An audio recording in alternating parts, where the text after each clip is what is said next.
बिस्मिल्लाहिर्रहमानिर्रहीम अस्सलाम वालेकुम। Welcome to the farming tips. नाजरीन, कैसे हैं?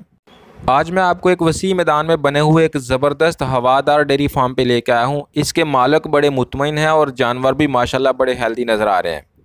बैकग्राउंड में आपको डेयरी फार्म का व्यू नज़र आ रहा होगा, जबकि इनके मालिक से हम इनके डेयरी फार्मिंग में कामयाबी के बारे में पूछेंगे और उनसे डेयरी फार्मिंग के मतलब ख़ास मालूमात जानेंगे।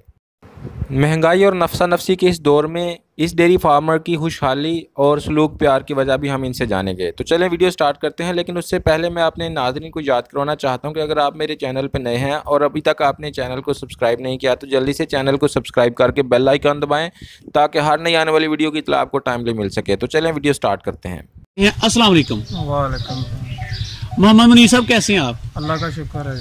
अच्छा बताइएगा, ये ओपन रेंज डेयरी फार्म है जो आपका, ये फायदे में जा रहा है या नुकसान में जा रहा है? ਇਹ ਸਾਡਾ ਜਿਹੜਾ ਓਪਨ ਰੇਂਜ ਡੇਅਰੀ ਫਾਰਮ ਹੈ ਇਹਦੇ ਨਹੀਂ ਕੋਈ ਗੱਲ ਨਹੀਂ। ਇਹ ਜੇ ਆਹ ਦਰਖਤ ਲਗਾਏ ਨੇ ਗਰਮੀਆਂ ਦੇ ਵਿੱਚ ਸਾਡੇ ਇਹ ਇਸਤੇਮਾਲ ਦੇ ਵਿੱਚ ਆ ਜਾਂਦੇ ਨੇ ਤੇ ਸਰਦੀਆਂ ਦੇ ਵਿੱਚ ਅਸੀਂ ਇੱਥੇ ਧੁੱਪ ਦੇ ਵਿੱਚ ਬਾਹਰ ਬੰਨ ਲੈਂਦੇ ਆ। ਦੂਸਰਾ ਜਿਹੜੇ ਆ ਛੋਟੇ ਆਹ ਸ਼ੈੱਡ ਬਣਾਏ ਨੇ ਢਾਰੇ ਸਿਸਟਮ ਜਿਨ੍ਹਾਂ ਨੂੰ ਪੰਜਾਬੀ ਚ ਕਹਿੰਦੇ ਨੇ ਕੁੜਾਂ, ਇਹਦੇ ਵਿੱਚ ਅਸੀਂ ਸਰਦੀਆਂ ਦੇ ਵਿੱਚ ਇਹ ਇਸਤੇਮਾਲ ਕਰ ਲੈਂਦੇ ਆ। यानी कि लोग जो लाखों करोड़ों शेड पे खर्चते हैं, आपने खर्चा नहीं किया जी। वो ਜਿਹੜੇ ਲੋਕ ਸ਼ੈੱਡਾਂ ਦੇ ਉੱਤੇ ਲੱਖੋਂ ਕਰੋੜੋਂ ਲਾਉਂਦੇ ਨੇ, ਹੋ ਸਕਦਾ ਬੈਂਕਾਂ ਕੋਲ ਲੋਨ ਲੈਂਦੇ ਹੋਣ ਜੀ ਉਧਾਰ ਲੈਂਦੇ ਹੋਣ ਜਾਂ ਕਰਜ਼ ਚੁੱਕ ਕੇ ਜ਼ਮੀਨਾਂ ਨੂੰ ਵੇਚ ਕੇ ਜਿਸ ਤਰ੍ਹਾਂ ਵੀ ਸ਼ੈੱਡ ਬਣਾਉਂਦੇ। ਅਸੀਂ ਆਪਣੀ ਮਿਹਨਤ ਤੇ ਆਪ ਤਹਿਤ ਜਿਹੜਾ ਇਹਨਾਂ ਨੂੰ अपनी मदद आपके तहत। अच्छा, आपके पास ये तकरीबन कितने जानवर हैं? साढ़े पास तकरीबन 20-25 जानवर माशाल्लाह। और ये इनकी नस्ल कौन सी बनती है? जानवर माशाल्लाह आपके बड़े प्यारे हैं जी। ये गायें ਜਿਹੜੀਆਂ ਨੇ ਸਾਡੀ ਵਲਾਇਤੀ ਨਸਲ ਦੀਆਂ ਟੀਕੇ ਅਸੀਂ ਲਵਾਉਂਦੇ ਆ। ਅੱਛਾ। ਤੇ ਜਿਹੜੀਆਂ ਮੱਝਾਂ ਨੇ ਇਹ ਵੀ ਅੱਛੀ ਨਸਲ ਦੀਆਂ ਨੇ ਸਾਡੇ ਕੋਲ, ਜਿਹੜੀਆਂ ਕਿ 10 ਕਿਲੋ 15 ਕਿਲੋ 14 ਕਿਲੋ ਦੁੱਧ ਦਿੰਦੀਆਂ ਨੇ ਮਾਸ਼ਾਅੱਲਾ।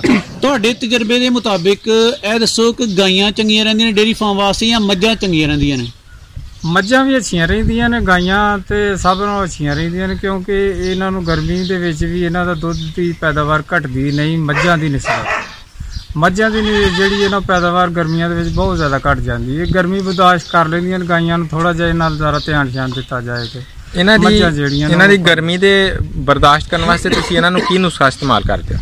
ਗਰਮੀ ਬਰਦਾਸ਼ਤ ਕਰਨ ਵਾਸਤੇ ਅਸੀਂ ਇਹਨਾਂ ਨੂੰ ਕਣਕ ਦਾ ਆ ਕੇ ਜਿਹੜੀ ਉਹ ਘਰ ਦੀ ਖਾਲਸ ਕਣਕ ਜਿਹੜੀ ਇਹਨਾਂ ਅਸੀਂ ਉਹ ਹਿੱਸਾ ਇਹਨਾਂ ਨੂੰ ਵੰਡੇ ਛੰਡੇ ਦੇ ਵਿੱਚ ਪਾਉਂਦੇ ਆ। ਅੱਛਾ। ਤੇ ਕੌੜੀ ਖਾਲ ਥੋੜੀ ਬਹੁਤੀ ਬਾਜ਼ਾਰੋਂ ਲੈ ਕੇ ਤੇ ਉਹ ਅਸੀਂ ਇਸਤੇਮਾਲ ਕਰਦੇ। ਸਰਸੋਂ ਦਾ ਤੇਲ ਵਗੈਰਾ? ਸਰਸੋਂ ਦਾ ਤੇਲ ਜਿਹੜਾ ਨਾ ਉਹ ਅਸੀਂ ਮੱਝਾਂ ਨੂੰ ਦਿੰਦੇ ਆ, ਗਾਈਆਂ ਨੂੰ ਨਹੀਂ। ਅੱਛਾ, ਦਿੰਦੇ। ਠੀਕ ਹੈ ਜੀ। अच्छा, ਅਸੀਂ ਇੱਕ ਡੇਅਰੀ ਫਾਰਮ ਵੇਖਿਆ ਫਲॉप ਹੋਇਆ ਇੱਕ ਲੇਬਰ ਦੀ ਵਜ੍ਹਾ ਨਾਲ। ਤੁਹਾਡੇ ਡੇਅਰੀ ਫਾਰਮ ਤੇ ਲੇਬਰ ਦਾ ਕੋਈ ਮਸਲਾ ਨਹੀਂ? ਸਾਡੇ ਡੇਅਰੀ ਫਾਰਮ ਤੇ ਅਸੀਂ ਖੁਦ ਆਪ ਹੀ ਸਾਰੇ ਜਿਹੜੇ ਭਰਾ ਆ ਅਸੀਂ ਆਪ ਹੀ ਕੰਮ ਕਰਨੇ ਆ। ਇਹ ਮਾਸ਼ਾਅੱਲਾ आपके साथ कौन कौन खड़े हैं? इनका तारुफ करवा दें। ਚਾਚਾਜ਼ਾਦ ਭਾਈ ਨੇ, ਇਹਨਾਂ ਦੇ ਵੀ ਜਾਨਵਰ ਹੈ ਨੇ, ਇਹ ਖੁਦ ਮਿਹਨਤ ਕਰਦੇ ਨੇ, ਖੁਦ ਪੱਠੇ ਪਾਉਂਦੇ ਨੇ, ਜੋ ਕੁਝ ਕਰਦੇ ਨੇ ਖੁਦ ਕਰਦੇ ਨੇ। ਤੇ ਜ਼ਮੀਨ ਕਿੰਨੀ ਜੇ? ਜ਼ਮੀਨ ਸਾਡੀ ਜਿਹੜੀ ਤਕਰੀਬਨ 30 ਏਕੜ ਹੈ ਸਾਰਾ ਮਾਸ਼ਾਅੱਲਾ। ਜ਼ਮੀਨ ਤੁਹਾਡੇ ਕੋਲ ਵਾਵਾ ਸਾਰੀ ਹੈ ਜੀ। ਅੱਲਾਹ ਤੇ ਅਫਰਾਦੀ ਕੁਵਤ ਵੀ ਆਪਣੀ ਹੈ ਜੀ। ਤੇ ਓਪਨ ਰੇਂਜ ਡੇਅਰੀ ਫਾਰਮ ਹੈ, ਸਸਤਾ ਜਿਹਾ ਸ਼ੈੱਡ ਹੈ, ਇਸ ਵਾਸਤੇ ਤੁਹਾਡਾ ਡੇਅਰੀ ਫਾਰਮ ਕਾਮਯਾਬ ਜਾ ਰਿਹਾ। ਅੱਛਾ ਦੱਸੋ, ਰੋਜ਼ਾਨਾ ਦਾ ਤਕਰੀਬਨ ਕਿੰਨਾ ਖਰਚਾ ਆਉਂਦਾ ਜੇ 25 ਜਾਨਵਰਾਂ ਤੇ? ਸਾਡਾ ਰੋਜ਼ਾਨਾ ਦਾ ਖਰਚਾ, ਜ਼ਮੀਨ ਸਾਡੀ ਆਪਣੀ ਹੈ, ਜੋ ਵੀ ਇਹ ਪੱਠਾ ਦਿੰਦਾ ਇਹ ਸਾਡਾ ਸਾਰਾ ਘਰ ਦਾ ਵੇ। ਸਾਡਾ ਖਰਚਾ ਇਹ ਹੋਈ ਹੈ ਕਿ ਜਦੋਂ ਹਰਾ ਸ਼ਰਾ ਮੁੱਕਣਾ ਤੇ ਅਸਾਂ ਇਹਨੂੰ ਨਾ ਲੈਣਾ ਵੇ ਬਾਜ਼ਾਰੋਂ ਕੌੜੀ ਖਾਲ ਲੈ ਲਵੋ ਜਾਂ ਦੂਸਰੀ ਕੋਈ ਚੀਜ਼ ਵੰਡਾ ਛੰਡਾ ਲੈ ਲਓ, ਉਹ ਹੀ ਸਾਡਾ ਖਰਚਾ। ਅੰਦਾਜ਼ਾ ਲਾਓ 20-25 ਜਾਨਵਰਾਂ ਤੇ ਰੋਜ਼ਾਨਾ ਦਾ ਖਰਚਾ ਅੰਦਾਜ਼ਾ ਲਾ ਲਓ ਮੋਟਾ ਜਿਹਾ ਅੰਦਾਜ਼ਾ ਜਿਹੜਾ ਨਾ ਇੱਕ ਬੋਰੀ ਤੇ ਉਹ ਲੱਗ ਹੀ ਜਾਂਦੀ ਹੈ ਇਹਨਾਂ ਦੇ ਉੱਤੇ, ਜਿਹੜੀ ਕਿ 900 ਦੀ 1000 ਦੀ ਆਉਂਦੀ ਹੈ ਰੋਜ਼ ਦੀ ਜੀ। ਰੋਜ਼ ਦਾ 900,000 ਤੁਹਾਡੇ ਨਜ਼ਦੀਕ ਸਿੱਧਾ ਖਰਚਾ? ਹਾਂਜੀ। ਇਹਨਾਂ ਸਾਰੇ ਪੱਠੇ ਵਗੈਰਾ ਨਹੀਂ ਦਿੰਦੇ ਤੁਹਾਡੇ ਆਪਣੇ ਨੇ? ਉਹ ਸਾਡੇ ਸਾਰੇ ਆਪਣੇ ਨੇ ਸਰ, ਤੇ ਉਹ ਵੀ ਅਸਾਂ ਉਹ ਜਿਹੜਾ ਨਾ ਬਾਜ਼ਾਰੋਂ ਜਦੋਂ ਚੌਖਰ ਜਾਂ ਖਾਲ ਲੈਣੀ, ਉਹ ਜਦੋਂ ਸਾਡਾ ਰਸਟਾਲਾ ਜਿਹੜਾ ਜਾਂ ਦੂਸਰਾ ਹਰਾ ਸ਼ਰਾ ਖਤਮ ਹੋ ਜਾਣਾ ਤੇ ਫਿਰ ਅਸਾਂ ਉਹਨੂੰ ਇਸਤੇਮਾਲ ਕਰਨਾ, ਨਹੀਂ ਤੇ ਨਹੀਂ ਕਰਨਾ। ਓਪਨ ਰੇਂਜ ਡੇਅਰੀ ਫਾਰਮ ਵਿੱਚ ਤੁਹਾਡੇ ਜਾਨਵਰ ਬੜੇ ਖੁਸ਼ ਨੇ ਮਾਸ਼ਾਅੱਲਾ, ਤੁਸੀਂ ਵੀ ਖੁਸ਼ ਹੋ ਜੀ। ਲੇਕਿਨ ਜਦੋਂ ਸ਼ਦੀਦ ਬਾਰਿਸ਼ ਹੁੰਦੀ ਹੈ ਫਿਰ ਕੀ ਕਰਦੇ ਹੋ? ਸ਼ਦੀਦ ਬਾਰਿਸ਼ ਜਦੋਂ ਹੁੰਦੀ ਹੈ ਫਿਰ ਤੇ ਇਹਨਾਂ ਨੂੰ ਅੰਦਰ ਬੰਨ ਛੜੀਦਾ। ਜਿਹੜੇ ਅੰਦਰਾਂ ਵਿੱਚ ਤੂੜੀ ਹੈ ਜੀ, ਤੂੜੀ ਉਦੋਂ ਤੂੜੀ ਨਹੀਂ ਹੈਗੀ, ਖਾਲੀ ਹੋਣੀ ਤੂੜੀ ਨਹੀਂ ਹੋਏ ਤੇ ਉਹ ਅਸੀਂ ਕਲੋਜ਼ ਕਰ ਲੈਂਦੇ, ਨਾਲੇ ਉਦੋਂ ਤੱਕ ਜਿਹੜੀ ਇਹਨਾਂ ਪੂਰੀ ਜੀ ਰਹਿ ਜਾਂਦੀ ਹੈ, ਉਹ ਗੁੰਜਾਇਸ਼ ਹੋ ਜਾਂਦੀ ਹੈ। ਅੱਛਾ ਦੱਸੋ ਕਿ ਜਾਨਵਰਾਂ ਤੋਂ ਦੁੱਧ ਦੀ ਬਿਹਤਰੀਨ ਪੈਦਾਵਾਰ ਲੈਣ ਵਾਸਤੇ ਕਿਹੜੀ ਖੁਰਾਕ ਇਹਨਾਂ ਨੂੰ ਦੇਣੀ ਚਾਹੀਦੀ ਹੈ? ਇਹਨਾਂ ਦੀ ਪੈਦਾਵਾਰ ਲੈਣ ਵਾਸਤੇ ਇਹਨਾਂ ਨੂੰ ਜ਼ਿਆਦਾਤਰ ਤੇ ਇਹਨਾਂ ਨੂੰ ਪਾਣੀ ਛਾਣੀ ਦਿਹਾੜੀ ਦੇ ਵਿੱਚ 3-4 ਵਾਰੀ ਨਹਾਓ, ਪਾਣੀ ਇਹਨਾਂ ਨੂੰ ਪਿਆਓ, ਫਿਰ ਇਹਨਾਂ ਦੇ ਖਾਣ ਪੀਣ ਦਾ ਜਿਹੜਾ ਨਾ ਅੱਛਾ ਜਿਹੜਾ ਨਾ ਚਾਰਾ ਇਹਨਾਂ ਨੂੰ ਇਸਤੇਮਾਲ ਕਰਵਾਓ, ਬਿਮਾਰੀਆਂ ਤੋਂ ਪਾਕ ਰੱਖੋ ਇਹਨਾਂ ਨੂੰ। ਹਰਾ ਚਾਰਾ ਫਾਇਦੇਮੰਦ ਹੈ ਜਾਂ ਸੁੱਕਾ ਚਾਰਾ ਵੰਡਾ ਵਗੈਰਾ ਪਾ ਕੇ? ਨਹੀਂ, ਹਰਾ ਤੇ ਜਿਹੜਾ ਨਾ ਉਹਦੇ ਨਾਲ ਜਾਨਵਰ ਖੁਸ਼ ਹੋ ਕੇ ਤੇ ਖਾ ਖੂ ਲੈਂਦਾ ਹੈ, ਤੇ ਜਿਹੜਾ ਵੰਡਾ ਛੰਡਾ ਉਹ ਤੇ ਫਿਰ ਬਾਜ਼ਾਰੂ ਲਿਆ ਕੇ ਤੇ ਪਾਣਾ ਪੈਂਦਾ। ਨਹੀਂ, ਦੁੱਧ ਕਿੰਨਾ ਬਹੁਤਾ ਦਿੰਦੇ ਨੇ? ਦੁੱਧ ਜਿਹੜਾ ਨਾ ਉਹ ਤਕਰੀਬਨ ਦੋਵਾਂ ਨਾਲ ਰਲਦਾ ਮਿਲਦਾ ਦਿੰਦੇ ਨੇ। ਵੰਡੇ ਜ਼ਿਆਦਾ ਪਾ ਲਓ ਤੇ ਉਹਦੇ ਨਾਲ ਜ਼ਿਆਦਾ ਮਕਤਾਰ ਹੋ ਜਾਂਦੀ ਹੈ। ਠੀਕ। ਵੰਡੇ ਅੱਛਾ, ਇਹ ਦੱਸੋ ਕਿ ਰੋਜ਼ਾਨਾ 25 ਜਾਨਵਰਾਂ ਦਾ ਦੁੱਧ ਕਿੰਨੇ ਕ ਦਾ ਸੇਲ ਕਰਦੇ ਹੋ? ਇਹ ਦੁੱਧ ਜਿਹੜਾ ਅਸੀਂ ਇਹ ਮੁਖਤਲਿਫ ਹੈ, ਕੁਝ ਵਿੱਚੋਂ ਜਾਨਵਰ 3 ਕਿਲੋ 4 ਕਿਲੋ ਤੇ ਵੀ ਨੇ, ਕੋਈ 7-8 ਕਿਲੋ ਤੇ ਵੀ ਨੇ। ਮੁਖਤਲਿਫ ਦੁੱਧ ਦੀ ਘੱਟ ਤੋਂ ਘੱਟ 3 ਕਿਲੋ ਤੇ ਜ਼ਿਆਦਾ ਤੋਂ ਜ਼ਿਆਦਾ 8-10 ਕਿਲੋ ਤੱਕ। 8-10 ਕਿਲੋ। ਹਾਂਜੀ। ਤੇ ਕਿੰਨਾ ਕੁ ਸੇਲ ਕਰਦੇ? ਬਾਹਰ ਪਿੰਡ ਵਿੱਚ ਹੀ ਸੇਲ ਕਰਦੇ ਜਾਂ ਬਾਹਰ ਮਾਰਕੀਟ? ਸਾਡੇ ਇੱਥੇ ਘਰਾਂ ਦੇ ਵਿੱਚ ਹੀ ਲਾਇਆ ਹੁੰਦਾ, ਘਰਾਂ ਦੇ ਵਿੱਚ ਹੀ ਉਹ ਲੈ ਲੂ ਜਾਂਦੇ ਨੇ। ਬਾਹਰ ਨਹੀਂ ਅਸੀਂ ਦਿੰਦੇ, ਕਿਉਂਕਿ ਬਾਹਰ ਜਿਹੜਾ ਨਾ ਉਹ ਨਹੀਂ ਠੀਕ, ਘਰਾਂ ਦੇ ਵਿੱਚ ਲੈ ਲੈਂਦੇ ਨੇ।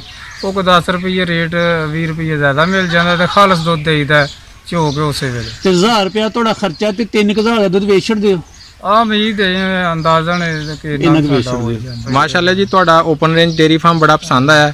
ਤੁਸੀਂ ਸਾਨੂੰ ਬੜੀ ਮੁਫੀਦ ਗੱਲਾਂ ਦੱਸੀਆਂ ਨੇ। ਕੋਈ ਆਖਰੀ ਗੱਲ ਦੇ ਤੌਰ ਤੇ ਕੋਈ ਜ਼ਮੀਨਦਾਰ ਭਰਾਵਾਂ ਨੂੰ ਜਿਹੜੇ ਡੰਗਰ ਰੱਖਦੇ ਨੇ ਕੋਈ ਗੱਲ ਦੱਸਣਾ ਚਾਹੋ ਤੇ ਦੱਸ ਦਿਓ। ਜ਼ਿਮੀਦਾਰ ਭਰਾਵਾਂ ਨੂੰ ਇਹ ਕਿ ਜਾਨਵਰ ਜਿਹੜੇ ਨੂੰ ਨਸਲਦਾਰ ਹੋਣ, ਨਸਲ ਅੱਛੀ ਹੋਵੇ, ਦੁੱਧ ਦੀ ਪੈਦਾਵਾਰ ਅੱਛੀ ਹੋਏ, ਠੀਕ ਹੈ, ਉਹਨਾਂ ਦੀ ਖੁਰਾਕ ਸ਼ਰਾਕ ਤੇ ਧਿਆਨ ਰੱਖਣ ਤੇ ਇਹਦੇ ਵਿੱਚ ਫਾਇਦਾ ਹੀ ਫਾਇਦਾ। ਜਦੋਂ ਇੱਕ ਵਾਰੀ ਲੈ ਲੈਣਾ ਉਹਨਾਂ ਪੈਦਾਵਾਰ ਦਿੰਦਿਆਂ ਜਾਣਾ, ਉਹਦੇ ਵਿੱਚ ਫਾਇਦਾ ਹੀ ਫਾਇਦਾ ਹੋਣਾ, ਇਹਦੇ ਚ ਨੁਕਸਾਨ ਤੇ ਹੈ ਹੀ ਕੋਈ। ਇਹ ਕੰਮ ਸੌਖਾ ਜਾਂ ਔਖਾ ਹੈ ਓਵਰਆਲ ਤੇ ਜੇ ਤੇ ਦੁਨੀਆਦਾਰੀ ਦੇ ਹਿਸਾਬ ਨਾਲ ਨਵਾਂ ਬੰਦਾ ਹੋਏ ਤਾਂ ਉਹਦੇ ਲਈ ਤੇ ਬੜਾ ਮੁਸ਼ਕਲ ਹੈ, ਤੇ ਜਿਹੜੇ ਪੇਸ਼ਾਵਰ ਨੇ ਜਿਹਨਾਂ ਦੀ ਪਦਾਇਸ਼ ਹੀ ਇਹਨਾਂ ਦੇ ਵਿੱਚ, ਉਹਨਾਂ ਲਈ ਆਸਾਨ, ਉਹਨਾਂ ਲਈ ਸੌਖਾ ਹੈ। ਬਹੁਤ ਸ਼ੁਕਰੀਆ ਜੀ, ਤੁਸੀਂ ਬੜੀ ਬੇਸ਼ਕੀਮਤ ਮਾਲੂਮਾਤ ਸਾਨੂੰ ਦਿੱਤੀਆਂ ਨੇ। ਅਸਲਾਮ ਵਾਲੇਕੁਮ।